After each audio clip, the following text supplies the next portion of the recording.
हे राजा लड़िकन के हमरे खिलाव कर लोरी सुनाव करना। हे राजा लड़िकन के हमरे खिलाव कर लोरी सुनाव करना। तोहर मम्मी न खिलावई तोहर पापा न खिलावई, तोहर मम्मी न खिलावई तोहर पापा ना खिलावई। राजा पहिले से मुहवा जिन फुलावा कर लोरी सुनावा करना। हे राजा पहिले से मुहवा ना फुलावल कर लोरी सुनावा करना।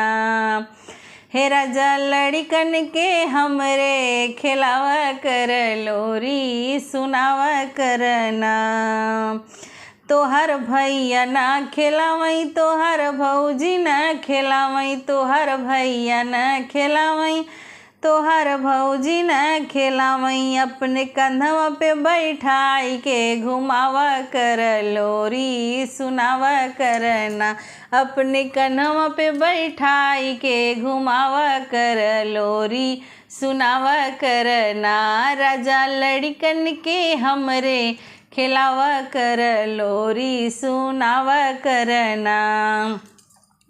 तोहर बहिनी न खिलावई तोहर भैया न खिलावई, तोहर बहिनी न खिलावई तोहर भैया ना खिलावई। हमरे लड़िकन के मेला दिखावा कर लोरी सुनावा करना। हे राजा लड़िकन के मेला दिखावा कर लोरी सुनावा करना। हे राजा लड़िकन के हमरे खिलावा कर लोरी सुनावा करना। राजा लड़िकन के हमरे खिलावा कर लोरी सुनावा करना।